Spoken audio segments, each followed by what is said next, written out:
Thinking the worst, he opened the envelope and read the letter with trembling hands. Dear Dad, it is with great regret and sorrow that I'm writing you this. I had to elope with my girlfriend because I wanted to avoid a scene with Mom and you. I've been finding real passion with Stacy, and she is so nice, but I know that you would not approve of her because of her piercings, tattoos, and her tight motorcycle clothes. And because she is much older than I am, she's about double my age, but that really doesn't matter. Stacy said that we will be very happy together. She owns a trailer in the woods, and she has a stack of firewood that'll get us through the winter.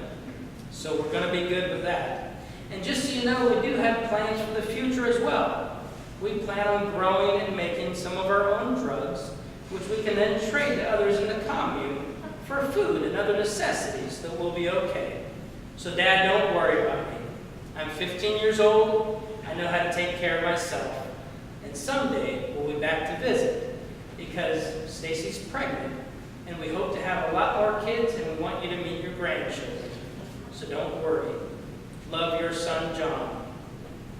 P.S. None of the above is true. I'm over at Tommy's house.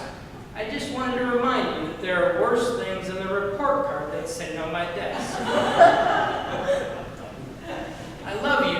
Call when it's safe to come home. The letter to the Hebrews was written to remind the people that even though they were struggling, even though they were suffering, God was still with them, and God still had a plan for their lives.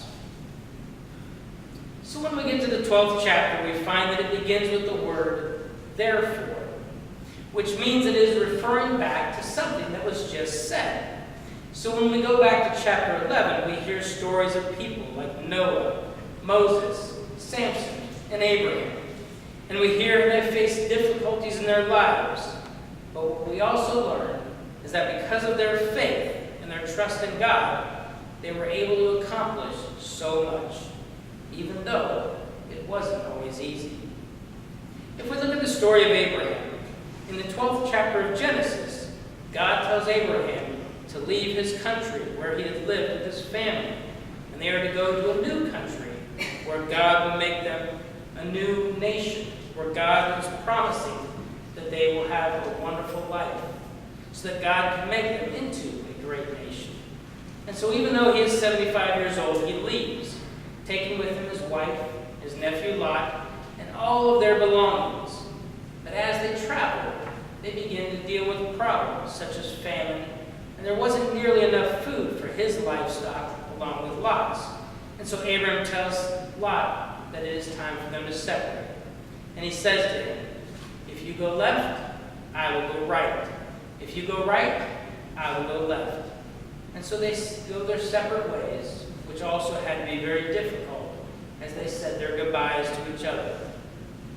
But the biggest problem at this time was that God had promised to make Abraham a great nation.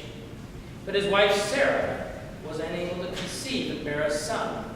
And so Sarah gave Abraham her slave Hagar, that she might bear a son for him, which she does. Now you can only imagine what problems this causes.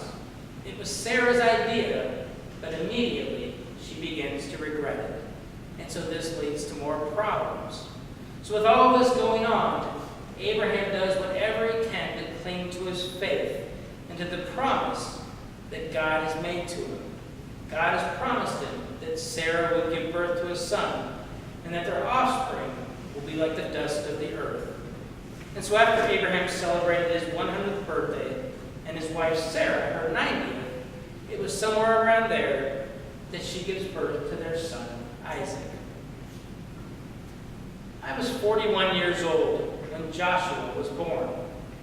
I'll tell you this, it is a whole lot more difficult to raise a son in your 40s than it was to raise two in my 30s. So I can only imagine what it was like for Abraham and Sarah. But God kept his promise, and Abraham kept his faith, and so they were able to accomplish amazing things.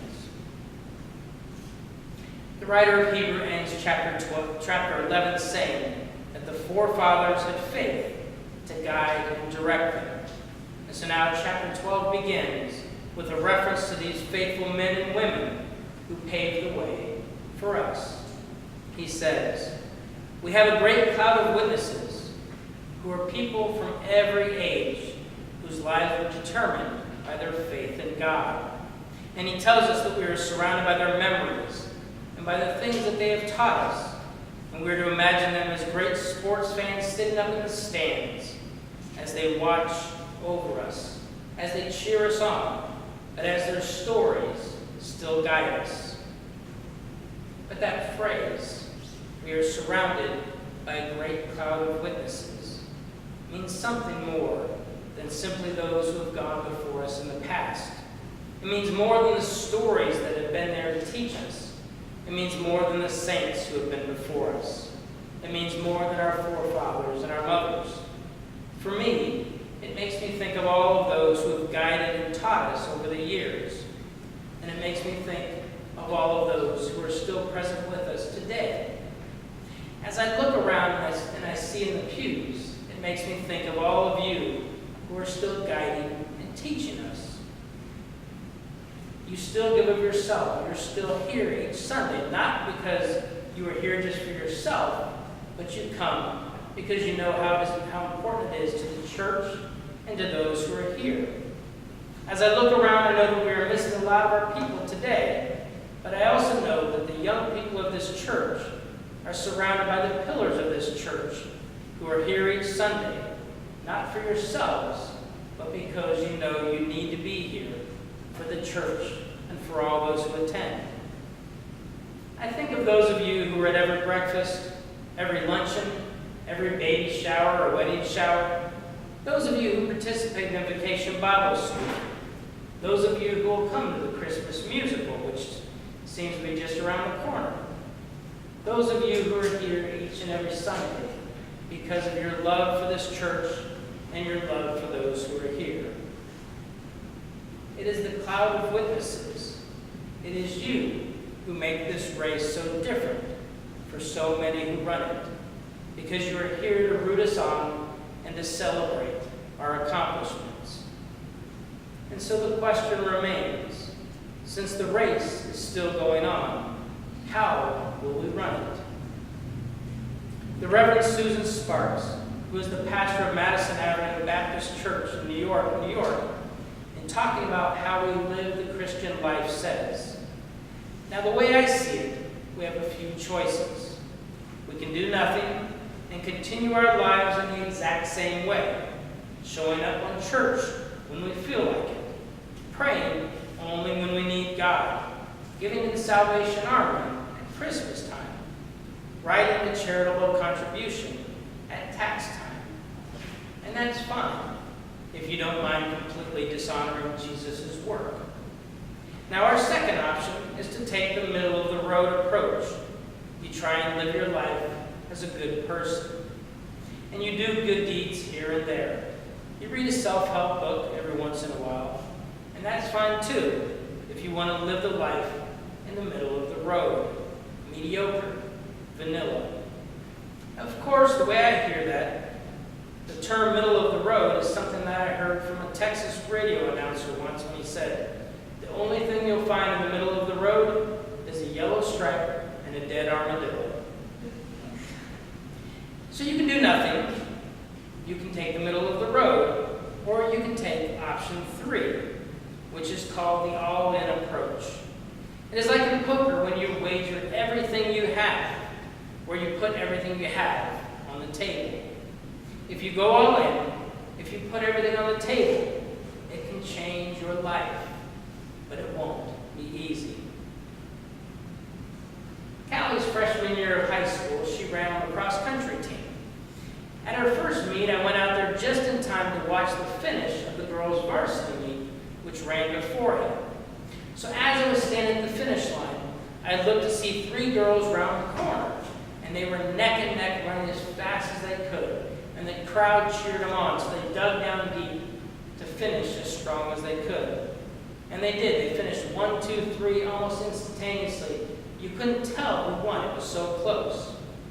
But after they finished, there was another girl who rounded the corner, and as she heard the cheers, she too dug deep, trying to run as fast as she possibly could.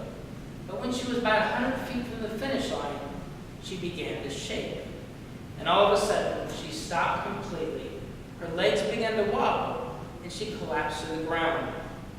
As people ran to her to make sure she was okay and to help her out, she raised her hand up to keep them away, making sure no one did anything that might disqualify her. They did bring her water, and they sat with her for a few moments, until finally she was able to stand up on her own and stagger across the finish line, falling once again, but this time into her coach's arms that was standing there.